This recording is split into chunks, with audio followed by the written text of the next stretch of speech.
Ngopi.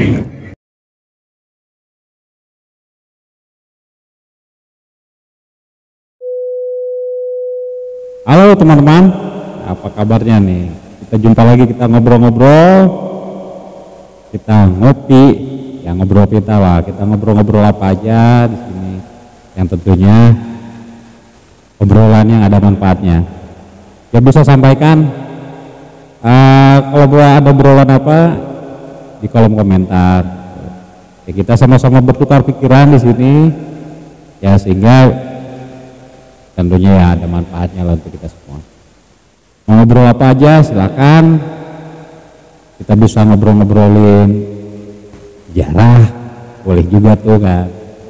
Nah, ya karena kan kita biasanya memang lebih banyak mengupas, tapi ngobrolinnya juga tidak apa-apa.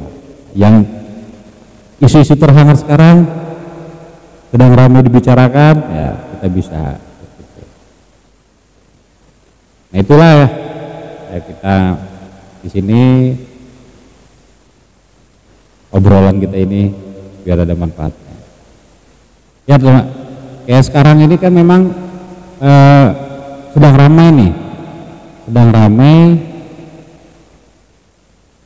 yang dimana banyak dibicarakan orang, yaitu mau lebaran. Gimana teman-teman, udah siap untuk menghadapi Hari Raya Idul Fitri? Ya. Puasanya bagaimana sampai sejauh ini? Yang dimana memang lebaran tahun ini yang dimungkinkan berbeda, yang dimungkinkan seperti itu. Tapi intinya menunggu dari hasil sidang isbat itu sendiri. Memang kan bukan satu hal yang baru kalau bicara lebaran itu ada perbedaan gitu kan.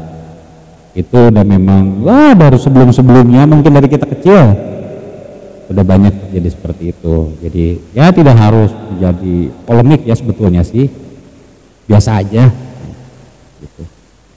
Nah, ini udah nggak aneh untuk perbedaan lebaran itu ya.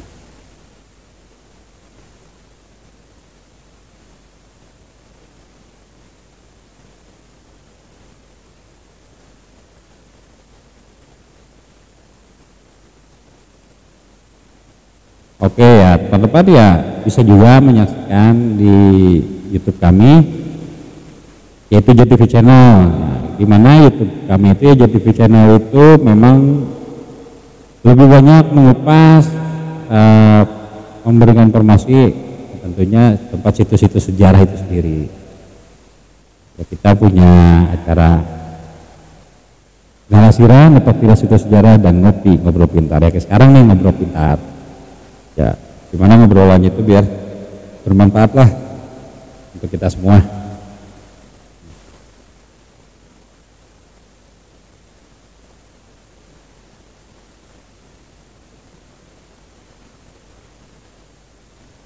Jadi memang untuk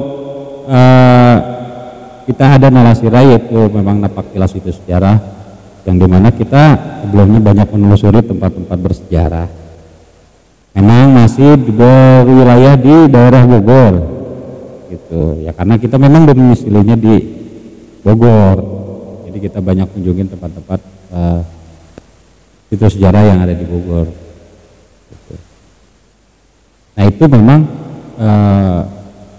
menariknya dari memang kalau kita ngobrol-ngobrol sejarah, menariknya itu memang terjadi banyak versi gitu kan, mengenai satu tempat sejarah ada versinya apa, di tempat ini ada versinya apa. Itu kan memang menarik untuk selalu dikupas dan selalu dibicarakan gitu. Tapi kalau ngobrolin ya sejarah, apalagi kerajaan atau apapun itu semuanya, yang intinya selalu kepada mengerucutnya kepada sosok seorang pemimpinnya. Itu memang kan tidak lepas di mana pemimpin itu ya berpengaruh kepada satu tatanan kehidupan di bawah kekuasaannya. Nah, itu kalau bicara perjalanan sejarah masa lampau kayak gitu. Itulah memang apa asiknya kalau ngobrol sejarah. Ini ya, kita sambil ngopi teman-teman, yuk silahkan kita diseruput dulu ya biar lebih asiknya. Ayo silahkan.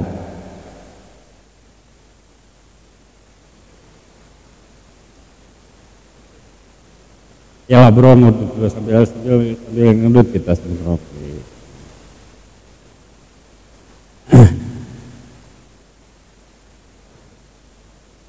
Ayo kalau ada teman-teman yang ingin menyampaikan komentar, sampaikan saran, masukan apapun itu ya silahkan kita kupas. Sekarang mau ngobrolin apa juga.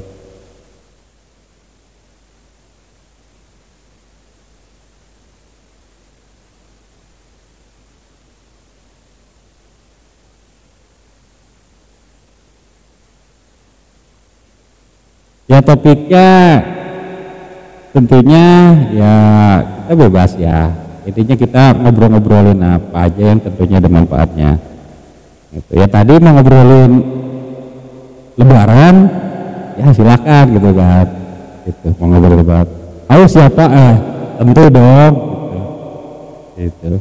Soalnya betapa pentingnya air itu kan, karena air itu merupakan sumber kehidupan ya. Karena kalau nggak ada air ya jatuhnya jadi kering tenggorokan. Kalau udah kering tenggorokan ya nanti bisa jatuhnya panas dalam.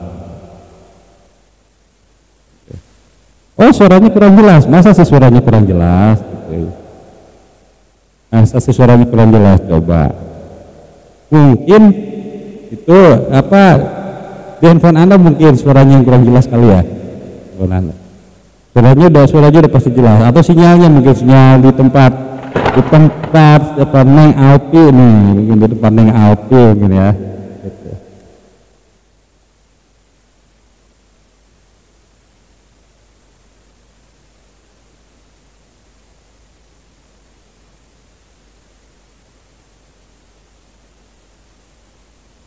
Ayo ya, malam ini cuacanya juga kita ditemani oleh gemericik hujan ya, sehingga akan terasa lebih nikmat. Nah, akan terasa lebih nikmat dengan cuaca hujan gini, gemericik rintik-rintik air.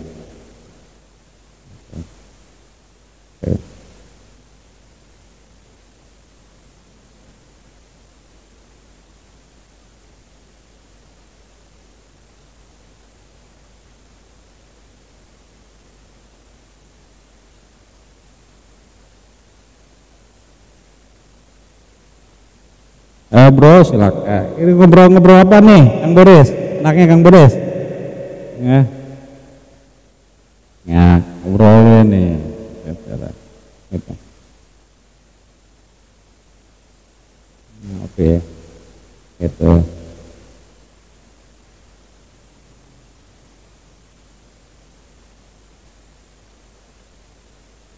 Wah, lanjut sejarah. Ya kalau tentunya kita ini bukan pakar sejarah ya, bukan ahli dalam sejarah, cuma kita hanya penikmat dan pencinta sejarah yang suka sekali dengan hal-hal yang berbau sejarah kayak gitu. Hal-hal yang berbau sejarah kita sangat suka sekali gitu. Dan tentunya apapun itu bentuk sejarahnya. Baik, ya tentunya kan kalau sejarah itu adalah merupakan cerita masa lalu yang memiliki nilai-nilai dan catatan-catatan itu sendiri yang sehingga bermanfaat untuk bisa dipelajari dan bisa bermanfaat dipergunakan untuk generasi yang akan datang, sehingga generasi yang akan datang itu bisa mengenang dan melihat kehidupan catatan sejarah, catatan kehidupan di masa lalu, sehingga hal-hal yang kurang baik itu tentunya tidak terulang kembali.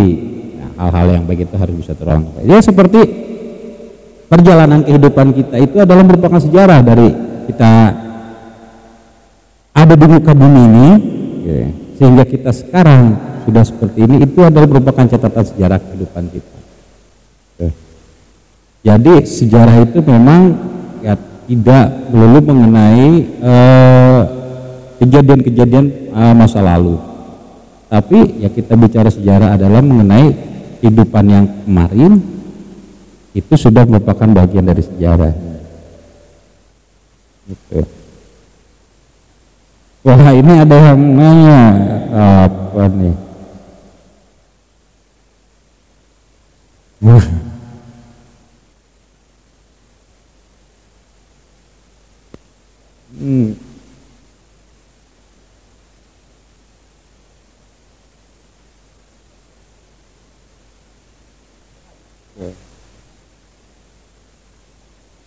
Ya itu sebetulnya mitos ya, kalau bagi saya secara pribadi gitu. Saya secara pribadi itu merupakan mitos ya, yang Alpi gitu. Jadi itu mitos kalau kebun raya, pulang dari kebun raya pacaran itu putus gitu.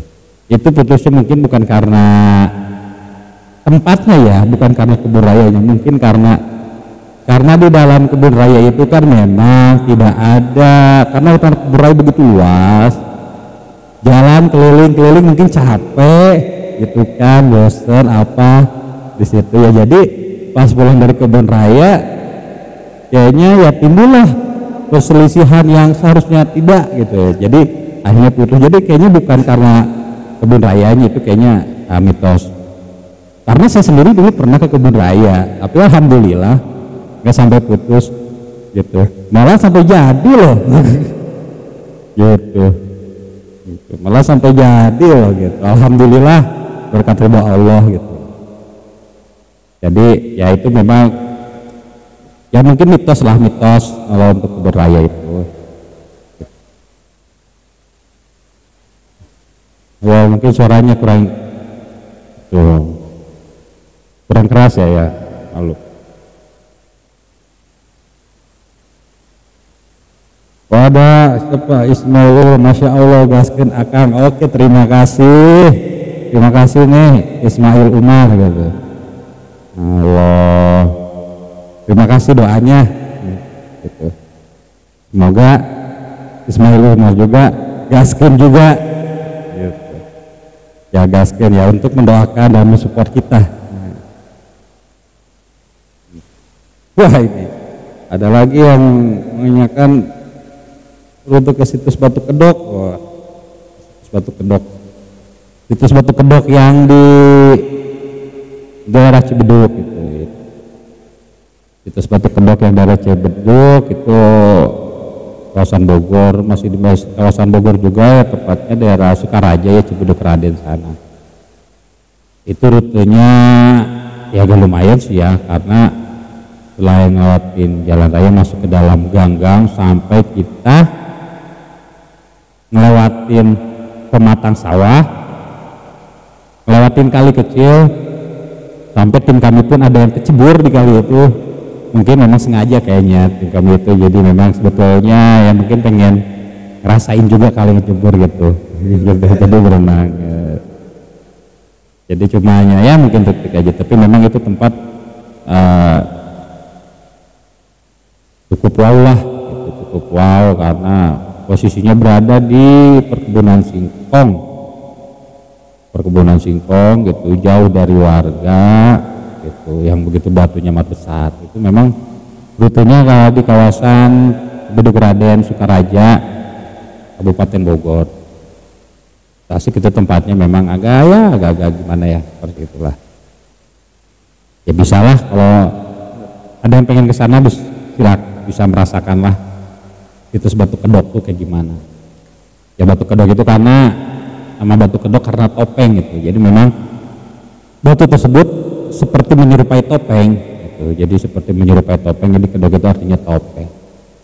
Makanya kan suka ada bahasa gitu kan, suka ada bahasa kedoknya ketahuan kan gitu. Buka kedoknya gitu.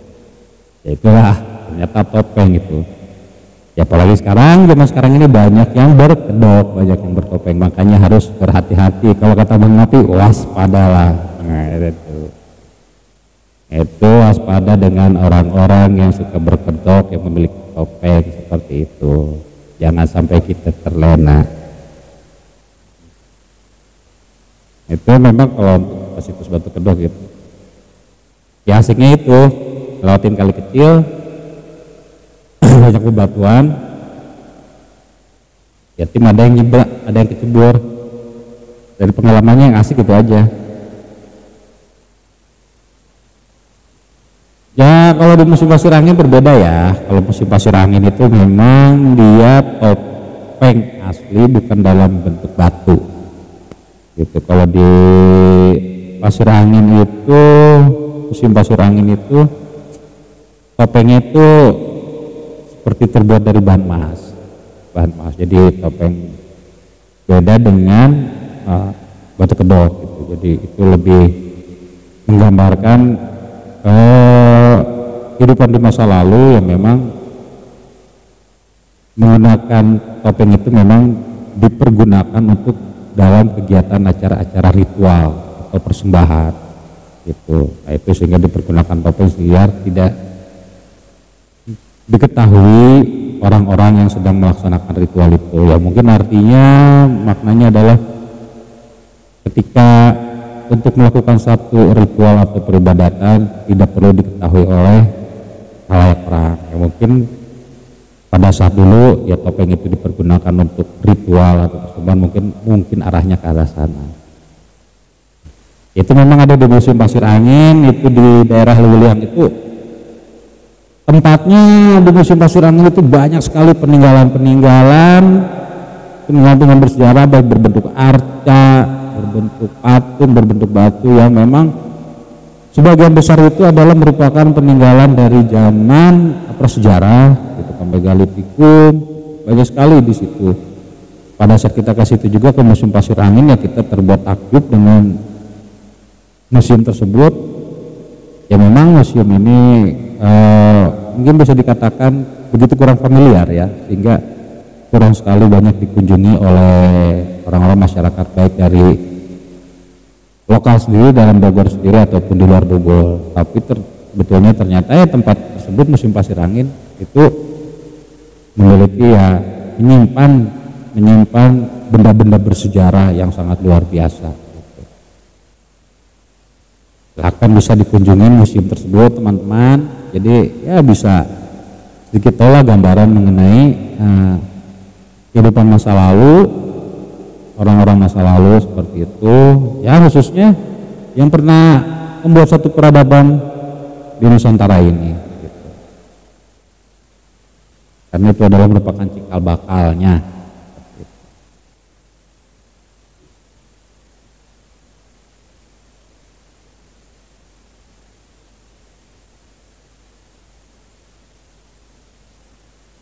Dari Ismail Umar, apakah ada pengalaman-pengalaman mistis kan saat berkunjung ke situs-situs, karena kebiasaan masyarakat situs bersejarah selalu dikaitkan dengan hal-hal mistis. Waduh, pertanyaan yang cukup wow ya ini dari Kang Ismail Umar. Ya memang kalau untuk pengalaman kita datang ke tempat-tempat bersejarah itu untuk hal-hal yang mistis itu kita tidak terlalu tidak terlalu banyak mengalami seperti itu. Ya intinya tujuan kita lah ke tempat tersebut, karena tujuan kita ke tempat tersebut kan untuk mencari informasi mengenai catatan sejarah itu sendiri di tempat itu. Jadi kita datang ke tempat itu bukan dalam rangka untuk menelusuri dalam kategorinya hal mistis seperti itu.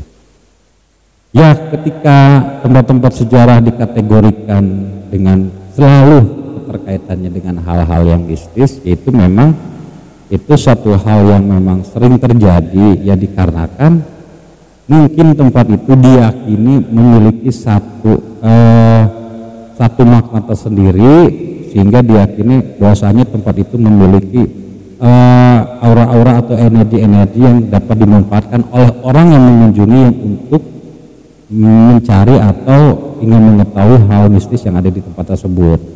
Jadi sebetulnya memang kembali kepada diri kita, tujuan kita gitu kan, ya kan, niat kita gitu kan. Segala sesuatu kan berawal dari niat kan, gitu. Ketika kita niat datang itu untuk tujuan pengetahuan, kita datang untuk tujuannya mencari informasi terkait itu, ya yang kita akan dapatkan seperti itu. Tapi ketika keyakinan kita adalah artian niat kita untuk tujuan kesananya untuk hal yang bisa, ya kita akan dapatkan itu, ya kan. Ya Tuhan itu bagaimana prasangka hambanya gitu kan. Kalau kita berprasangkanya seperti apa, ya kita yang akan kita dapatkan ya seperti itu. Nah, mungkin kurang lebihnya seperti itu Kang Ismail Umar. Jadi memang kalau untuk hal-hal mistis itu memang itu akan selalu, ya itu selalu ada, tidak bisa dilepaskan karena kan memang kembali lagi pada sejarah panjang negara kita yang memang sulit sekali dilepaskan dengan hal-hal seperti itu. Ya bahkan bukan hanya di kita aja lah, bukan hanya di Indonesia aja, mungkin di tempat negara-negara lain pun sama seperti itu. Ketika ada satu tempat memang memiliki catatan sejarah tersendiri, akan dikaitkan dengan hal-hal yang mistis tersebut. Tergantung kitanya mau meyakininya atau tidak, mau mempercayainya atau tidak, itu dikembalikan kepada dirinya masing-masing kan, seperti itu. Ya karena kehidupan itu bukan hanya kita, di alam ini ada makhluk-makhluk yang lainnya seperti itu. Jadi itu kembali lagi pada keyakinan kita dan niat serta tujuan kita ke tempat tersebut. Gitu. Ya, memang kan nggak bisa disalahkan juga ketika ada masyarakat yang meyakini hal-hal tersebut seperti itu.